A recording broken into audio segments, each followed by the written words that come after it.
ಇನ್ನು ಕಲಿಯುಗದ ಕಾಮಧೇನು ಮಂತ್ರಾಲಯದ ರಾಯರ 353ನೇ ಆರಾಧನಾ ಮಹೋತ್ಸವ ಅದ್ಧೂರಿಯಾಗಿ ನಡೀತಾ ಇದೆ. ಉತ್ತರಾರಾಧನೆ ಹಿನ್ನೆಲೆಯಲ್ಲಿ ಮಠದ ಹೊರ ಆವರಣದಲ್ಲಿ ಮಹಾರಥೋತ್ಸವ ವೈಭವದಿಂದ ನಡೆಯಿತು. ಮಠದ ಪೀಠಾಧಿಪತಿ ಸುಬುಧೇಂದ್ರ ತೀರ್ಥ ಸ್ವಾಮಿಗಳ ಮಹಾರಥೋತ್ಸವಕ್ಕೆ ಚಾಲನೆಯನ್ನ ಕೊಟ್ಟರು. ಉತ್ತರಾರಾಧನೆಯ ಮಹಾರಥೋತ್ಸವದ ವೈಭವಕ್ಕೆ ಲಕ್ಷಾಂತರ ಸಂಖ್ಯೆಯಲ್ಲಿ ನೆರೆದಿದ್ದಂತಹ ಭಕ್ತರು ಸಾಕ್ಷಿಯಾದರು.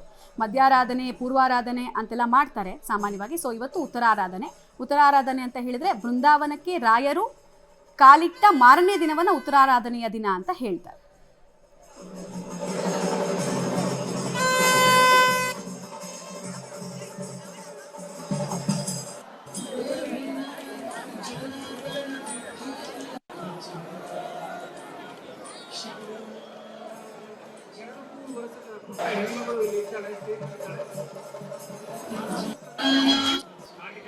ಇತ್ಯಾದಿಗಳನ್ನ ಹುಂಡಿಯಲ್ಲಿ ಹಾಕಬೇಕು.